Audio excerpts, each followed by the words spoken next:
They smiled when you failed. Did you notice? That flash of relief across their face when you didn't get the promotion. That subtle satisfaction when your relationship ended. That barely hidden joy when your project fell through. You told yourself you imagined it. You're being paranoid. They're your friends, your family, your colleagues. They want the best for you. No, they don't. And deep down, in that place where truth lives untouched by politeness, you already know this. Here's what no one will tell you. The moment you start growing, you become a threat. Not to your enemies, to everyone comfortable with staying small. Your evolution is their indictment. Your success is their mirror. Your light exposes their darkness, and they will try to destroy you for it, not with violence, with something far more insidious. Tonight, we decode the hidden psychology of envy, why your growth triggers rage in others, why mediocrity organizes itself against excellence, and most importantly, how they'll try to pull you back down to their level. Part 1. I'll show you the 5 types of people who hate your growth and exactly how to identify them. Part 2.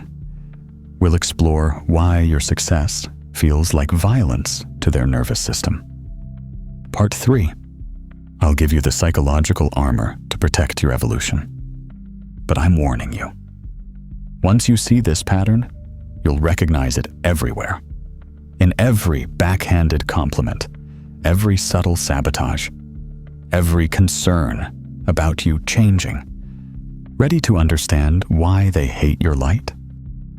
The flower bearer. Picture someone approaching your door with a bouquet in one hand and a dagger behind their back. This is the flower bearer, the most dangerous because they come wrapped in silk gloves and perfumed concern. They speak in whispers of worry. I'm concerned about you. You're working too hard. Don't you think you're being a bit ambitious? I just don't want you to see you get hurt. But watch their micro expressions. There's always a tell, a flash of something dark before the mask of care slides back into place. That momentary reveal when their unconscious leaks through their performance. Listen carefully. They're not worried about your well-being. They're worried about theirs. Your growth makes them feel stagnant. Your ambition makes them feel lazy. Your courage makes them feel cowardly. They plant seeds of doubt disguised as wisdom. Most businesses fail, you know. Success changes people, and not always for the better. I've seen what ambition does to relationships. They're not protecting you from failure. They're protecting themselves from the mirror you've become. Because your light doesn't inspire them, it burns them. The museum keeper.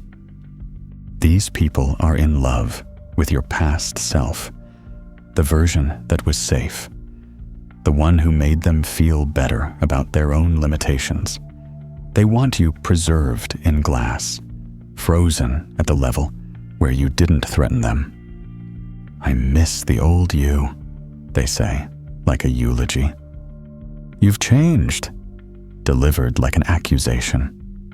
Remember when we used to just hang out without talking about all this heavy stuff? They're curators of your stagnation, constantly trying to resurrect the corpse of who you used to be. They bring up old stories, old jokes, old versions of you. Anything to drag you back to the museum of your former self. Because that person didn't make them question their choices.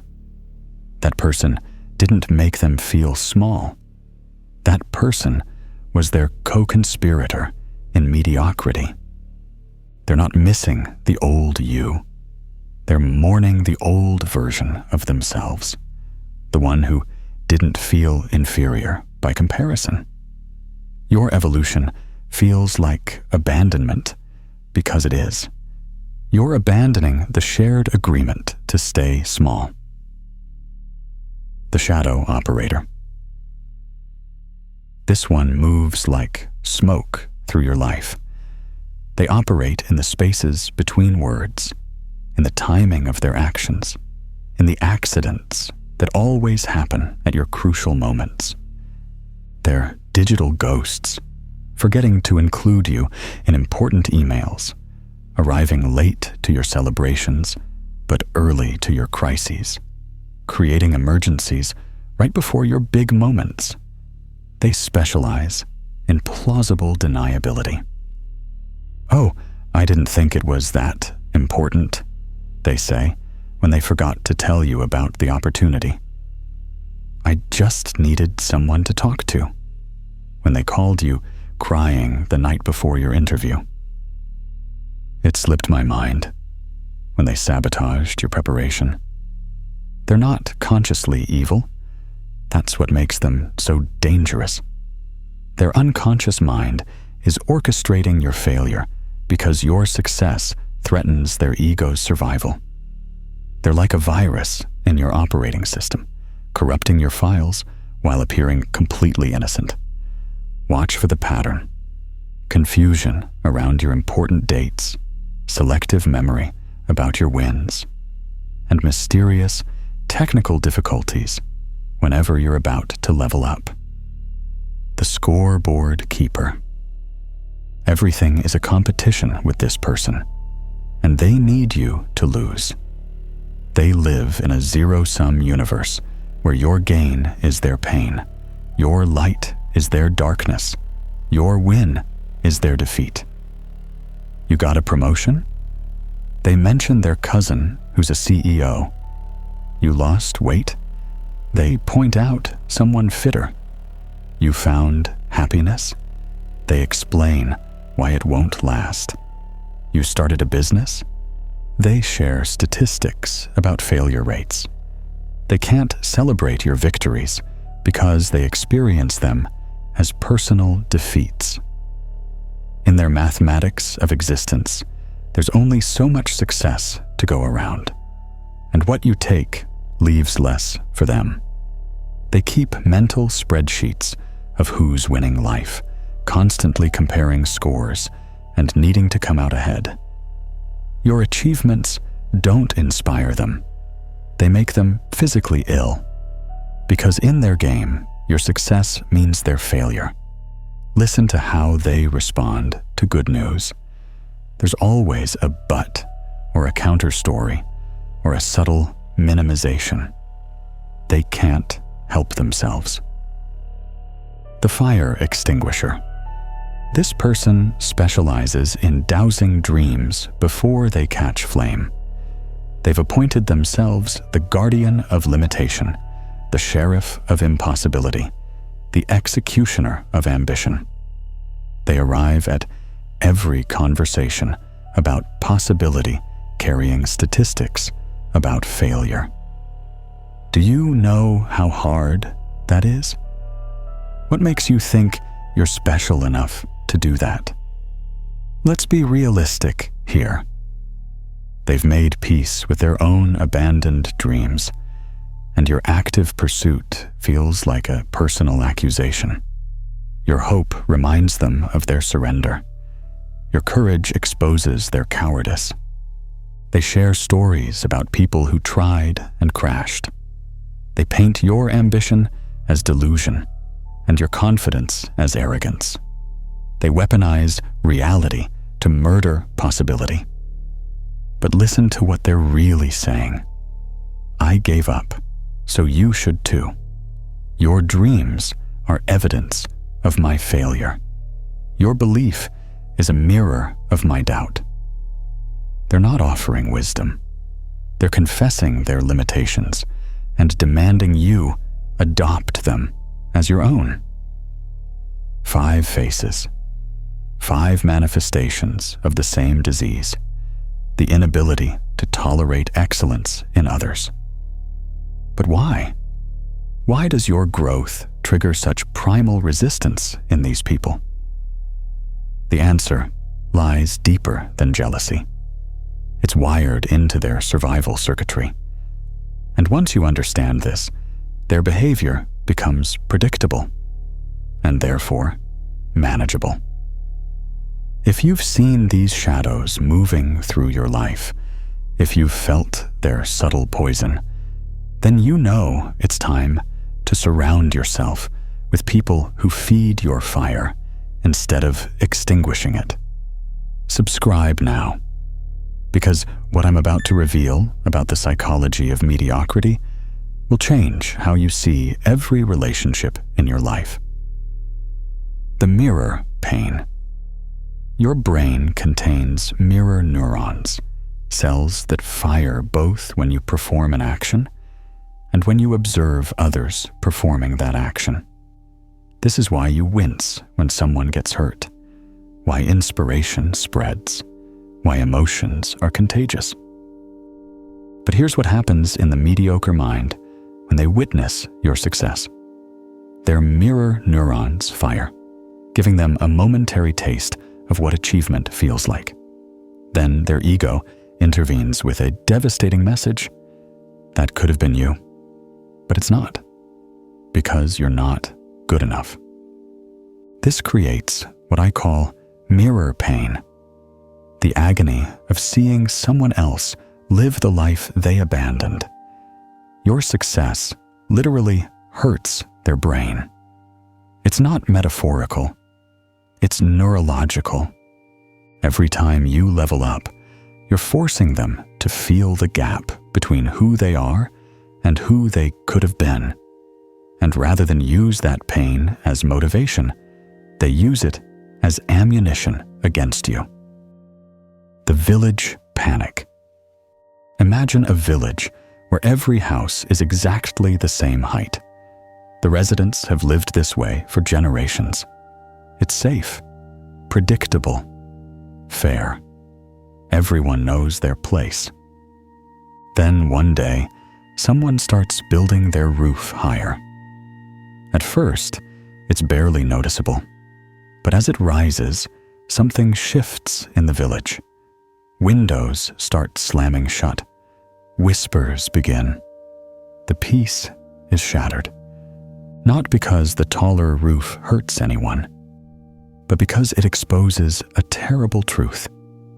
All the other roofs could have been higher too. The limitation wasn't real. It was chosen. This is what happens when you break out of the collective comfort zone. You're not just changing your life. You're threatening the group's agreement with mediocrity. You're proof that their limitations were self-imposed. The village will mobilize to restore balance, not out of malice, but out of instinct, because your height makes their choice to stay low visible, and that visibility is unbearable. The crab bucket programming. You know what happens when you put crabs in a bucket? As soon as one tries to climb out, the others pull it back down. Not out of strategy, out of pure, unconscious programming. But here's the crucial difference. Crabs can't choose to override their programming. You can. When you start climbing out of the bucket of mediocrity, hands will reach up to pull you back. They'll use guilt. You think you're better than us? They'll use fear. It's dangerous up there. They'll use shame. Don't forget where you came from. But their programming is not your prison. Their limitations are not your laws. Their fear is not your reality. The projection machine. Here's the deepest truth. People don't hate your success. They hate what your success reveals about their choices. Every boundary you set shows them their boundaryless existence. Every risk you take exposes their cowardice. Every dream you pursue illuminates their abandoned aspirations. Every time you choose growth over comfort, you become a walking reminder of their surrender. And rather than face that pain, rather than take responsibility for their choices, they project their self-hatred onto you. Suddenly, you're arrogant for believing in yourself. You're selfish for having boundaries. You're unrealistic for having dreams. But you're not any of these things. You're just reflecting back to them the light they extinguished in themselves. And they can't forgive you for showing them what they gave up. The success allergy. Some people are literally allergic to success, their own or anyone else's. Their nervous system was programmed in childhood to associate achievement with danger. Maybe success meant abandonment. Maybe standing out meant being attacked. Maybe excellence meant isolation. So now, when they see you succeeding, their body reacts like it's under threat. Heart rate spikes.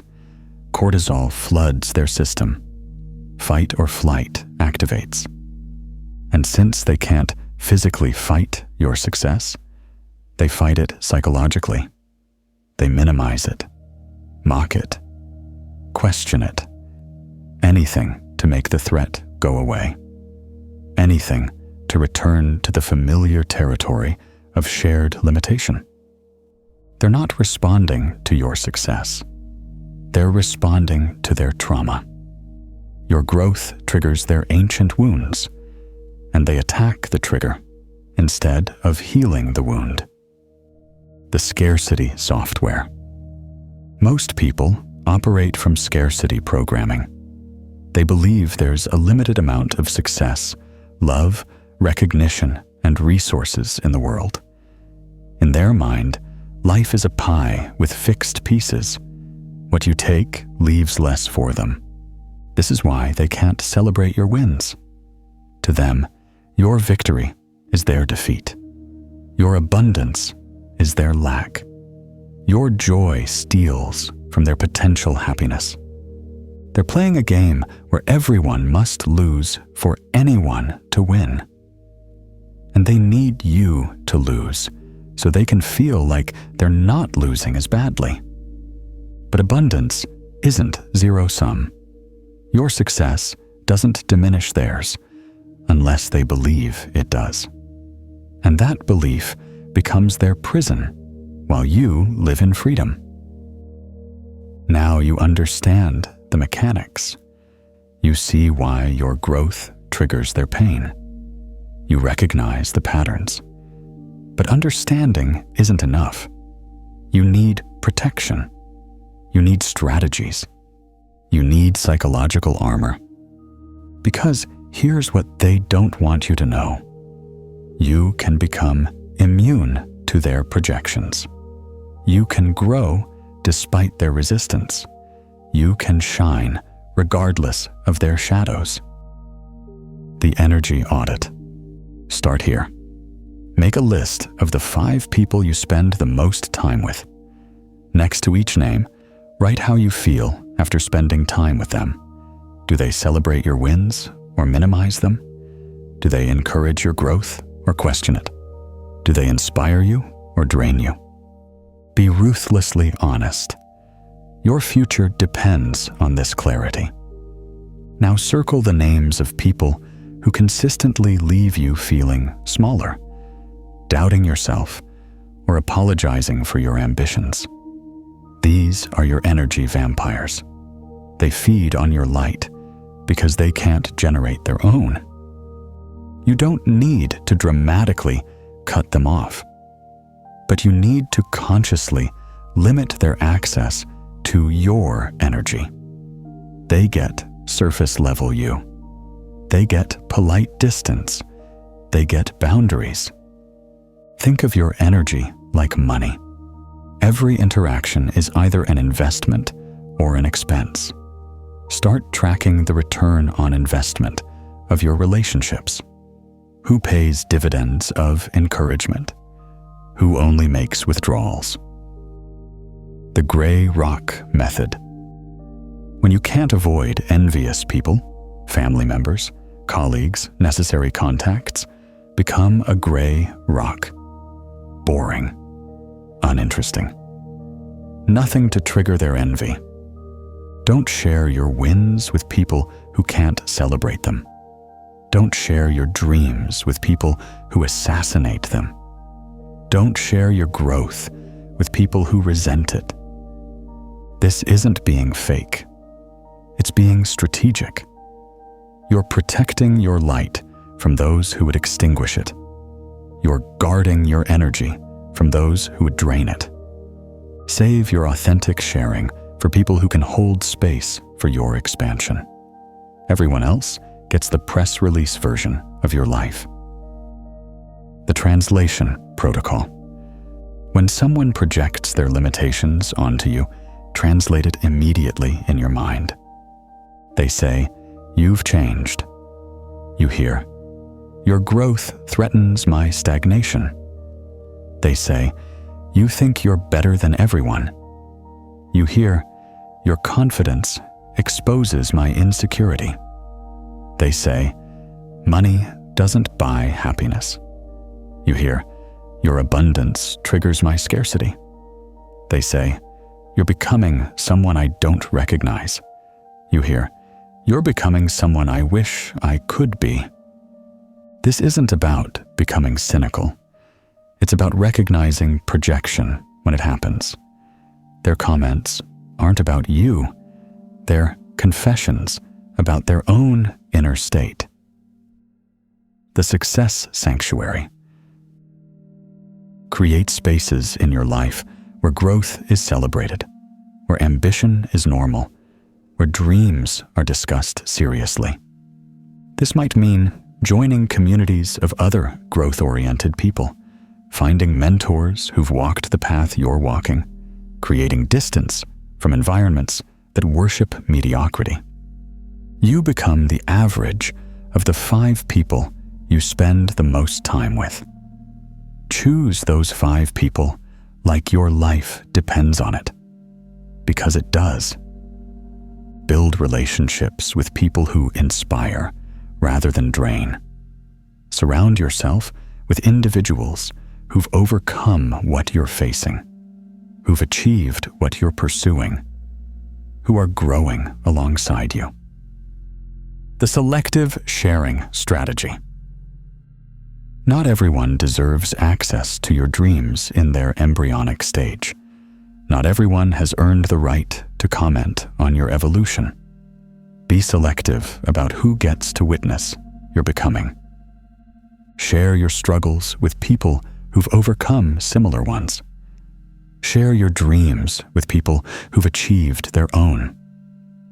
Share your growth with people who are also growing. Everyone else can see the results, not the process. They can witness the outcome, not the journey. They can applaud the success, not audit the attempt. Your vulnerability is precious. Don't waste it on people who will weaponize it against you. The compassionate boundary. Here's the paradox. The people who resent your growth are suffering. Their envy is a symptom of their pain. Their projection is a confession of their limitations. You can have compassion for their suffering without accepting their projections.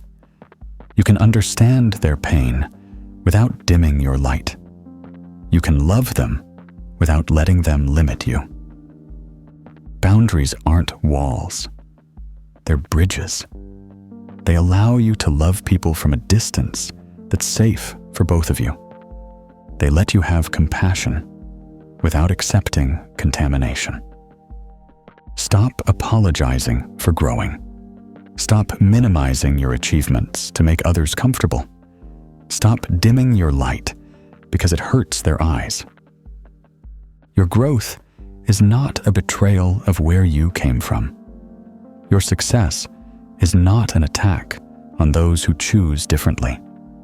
Your evolution is not a judgment of those who remain the same. You have one life, one chance, one opportunity to become everything you're capable of becoming. Don't waste it trying to make mediocre people comfortable with your excellence. If you've ever shrunk around someone, edited your wins, or hidden your joy to make others feel better, this is your reckoning. This is your moment to choose yourself over their comfort. Here's your assignment, should you choose to accept it. First, identify one person in your life who consistently minimizes your growth. Feel their energy in your body. Notice how you shrink around them, how you edit yourself, how you apologize for your ambitions. Now make a decision.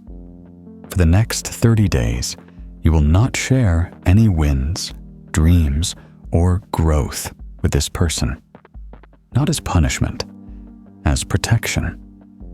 You're creating space to grow without their shadow. Second, find one person who celebrates your evolution. Someone whose eyes light up when you succeed. Someone who asks about your dreams with genuine curiosity. Invest more energy in this relationship. Share more. Risk more. Grow together. Remember, they hate your growth because it exposes their stagnation. They resent your light because it illuminates their darkness. They attack your dreams because you're living proof that dreams are possible. But their opinion of your journey is none of your business. Their comfort with your growth is not your responsibility. Their ability to handle your light is not your limitation. You were not born to be convenient. You were not created to be small. You were not designed to make mediocre people comfortable. You were born to grow, to evolve, to become. And anyone who has a problem with that is revealing their own limitations, not yours. Your growth is not negotiable. Your evolution is not optional. Your light is not offensive. It's necessary. The world needs what you're becoming. Don't let the envious convince you otherwise. Shine anyway.